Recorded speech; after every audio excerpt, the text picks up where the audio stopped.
خصوصیت کے ساتھ آخری بات میں عرض کروں، تیسرے پارے کی شروعات تھی، ہم نے جو آیتیں تلاوت کی وہ آیت الکرسی ہے، اللہ لا الہ الا هو الحی القیوم. یہ ایک آیت ایسی ہے جس کو آیت الکرسی کہتے ہیں، ایک آیت ہے پوری، اور اس کے متعلق فضائل اتنے آئے ہیں کہ اللہ تعالیٰ نے اپنے رسول کو خاص تحفے کے طور پر آیت الکرسی عطا فرمائے. جو آیت الکرسی پڑھ لیتا ہے وہ ساری بلاؤں سے محفوظ ہے. رات کو اگر پڑھ کر کے سویا تو اس کا گھر جلنے سے محفوظ، جلنے سے، چوری ہونے سے محفوظ. بلکہ آیت الکرسی پڑھنے والے کے متعلق یہ بھی ہے کہ اگر ہر فرض نماز کے بعد کسی کی عادت ہے کہ وہ آیت الکرسی پڑھ لیا کرتا ہے ہر فرض نماز کے بعد، تو فرمایا گیا کہ جب اس کی روح نکلنے کا وقت آئے گا، اس کی روح نکلنے کا وقت آئے گا تو ایسا ہوگا کہ اس کی روح ادھر نکالی جا رہی ہوگی، ایک قدم دنیا میں ہوگا، دوسرا قدم جنت میں ہوگا. اور اس کی روح قبض کرنے کے لیے بھی یہ حکم آیا کہ اتنی آسانی کے ساتھ اس کی روح نکالی جائے گی کہ اسے اندازہ بھی نہیں ہوگا، پتہ بھی نہ چلے گا. آیت الکرسی پڑھنے کی عادت ڈالو، حفاظت کے لیے بھی، اور جو اللہ رب العزت سے بے پناہ محبت کرنا چاہتا ہے، اپنے رب سے بے پناہ محبت کر کے قریب ہونا چاہتا ہے، اسے آیت الکرسی کا ورد ضروری ہے. وہ جس قدر آیت الکرسی پڑھے گا مولا تعالیٰ اتنا قریب اس بندے کو کرتا جائے گا. اور ایک بات یاد رکھ لیں، الحمدللہ بچپن سے ہمیں بھی یہ عادت ہے، آیت الکرسی پڑھنے والے کی ایک اور فضیلت ہے کہ اسے پھر دوسری کرسی کی لالچ بھی نہیں آئے گی. ہاں، کرسی والوں کو میں یہ کہتا ہوں آیت الکرسی پڑھا کرو تاکہ یہ نحوست دل سے نکل جائے. یہ کرسی، وہ کرسی، وہ کرسی، یہ کرسی، کب تک کرسیوں کے پیچھے چلو گے؟ جس کے پاس آیت الکرسی ہو، جیسے دیکھو اجمیر کے خواجہ کی کرسی آج تک کوئی نہیں ہلاتا، کوئی نہیں ہلاتا، اور اس کرسی کے لیے کبھی الیکشن بھی نہیں ہوتا. ہماری بات ہمارے اور 100 نسلیں بھی آئیں گی، ہندوستان کا بادشاہ وہ نسلیں غریب نواز کو ہی سمجھا کریں گی. کیوں؟ وہ آیت الکرسی والے بادشاہ ہیں. لہذا ہے سنی مسلمانوں، آیت الکرسی کا ورد رکھو. یہ کرسیوں کی لالچیں بھی بہت خطرناک ہوتی ہیں، بسا اوقات انسان کو کافر بنا دیتی ہیں، بسا اوقات انسان کو گمراہ کر دیتی ہیں. ہم نے دیکھا ہے اولیاء اکرام کی تعلیم میں، اولیاء اکرام جب کسی کی تربیت کرتے ہیں نا تصوف میں، تو تربیت میں سب سے پہلے وہ 2 چیزوں کو مارتے ہیں. پہلی چیز یہ ہے کہ کھانے میں لالچی نہ ہو، بہت زیادہ کھانا بند کر دو. اگر کسی ولی کے دربار میں تربیت لینا ہے تو پہلی تربیت وہ یہ کرتے ہیں کھانے پر کنٹرول. اور دوسری تربیت کسی بھی مقام، مرتبے، منصب اور کرسی کی لالچ ہرگز نہیں. کوئی عمل اس لیے نہیں کرے گا کہ مجھے یہ مقام ملے، دنیاوی منصب ملے.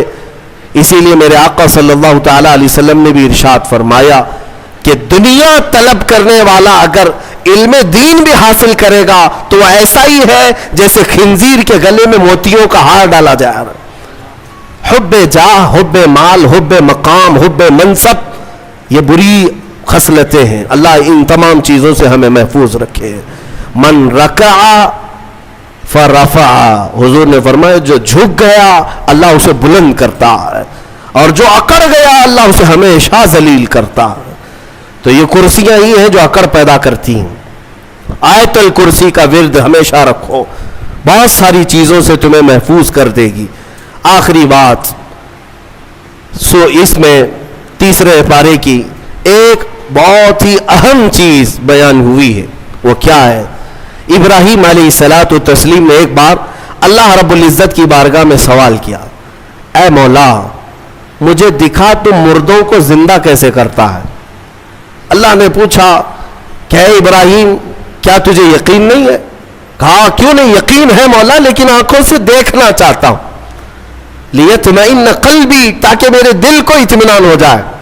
سنو، اللہ مردوں کو زندہ کرتا ہے یا نہیں کرتا؟ رب تبارک و تعالیٰ قادر مطلق ہے، سب بکھر جانے کے بعد بھی وہ دوبارہ زندہ کرے گا. ہاں کئی واقعات ہیں. حضرت عزیر علیہ السلام کا واقعہ بھی آج ہم نے تلاوت کیا. ایک نبی تھے اللہ کے, 33 سال کی عمر تھی, وہ اپنے خچر پر جا رہے تھے, ایک بستی کو دیکھا اجڑی ہوئی تھی, اجڑی ہوئی. انہوں نے یہ پوچھا اللہ کی بارگاہ میں کہ مولا یہ سب پوری بستی اجڑ گئی, یہاں نہ سبزے اگتے ہیں, نہ درخت, نہ پودے, کچھ نہیں, کیا پھر اس بستی کو تو دوبارہ زندہ کرے گا؟ تو حضرت عزیر علیہ السلام کو اسی وقت نیند لگ گئی, سو گئے. وہ سوئے تو 100 سال کے لیے سو گئے, 100 سال کے لیے وہی سو گئے. اور جس خچر پر آئے تھے, جو کھانا لے کر کے آئے تھے, اس کو بھی نیند لگ گئی. نیند کیا ہے؟ موت کی بہن ہے. اللہ نے سلا دیا. 100 سال کے بعد اٹھایا اللہ نے. پوچھا عزیر سے کتنے دن یہاں ٹھہرے رہے؟ کہا میں تو صبح آیا تھا, دوپہر ہو رہی ہے. اللہ نے فرمایا ذرا اپنے خچر کو دیکھو, تمہارے کھانے کو دیکھو, تم 100 سال یہاں ٹھہرے ہو. حضرت عزیر جب اٹھے اور گئے تو ان کی عمر تو 33 تھی, ان کی عمر تو 33 سال ہی تھی. مولا 100 سال سلایا, اس کے بعد بھی جوان ہی اٹھایا. جب اپنی آبادی میں آئے تو ان کے زمانے کے بچے بھی بوڑھے ہو چکے تھے. خود ان کی اولاد جو ان کے بیٹے تھے وہ ان سے بھی بڑے ہو چکے تھے. 118 سال, 115 سال, 110 سال کے ان کی عمریں ہیں, اور حضرت عزیر کی عمر تو 33 سال ہے.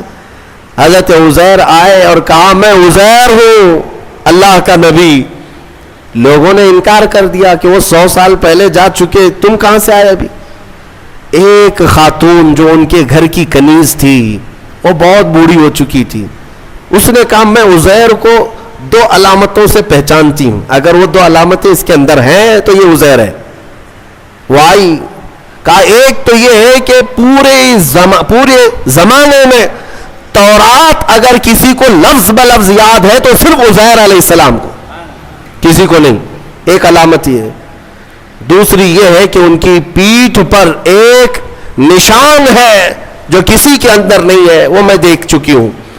حضرت عزیر کو جب اس بوڑھی نے یہ کہا تو حضرت عزیر علیہ السلام نے لفظ بلفظ پوری سورہ تورات سنا دی, اور ان کی پیٹھ پر وہ نشان بھی باقی تھا. تو اس خاتون نے پکار کر کہا اے لوگوں, یہ اللہ کی قدرت ہے, یہی عزیر ہے جو 100 سال پہلے ہم سے بچھڑا تھا, آج مولا نے 100 سال بعد دوبارہ اسے ہمارے ہاں اٹھا کر لایا ہے. یہ واقعہ کیوں پیش آیا؟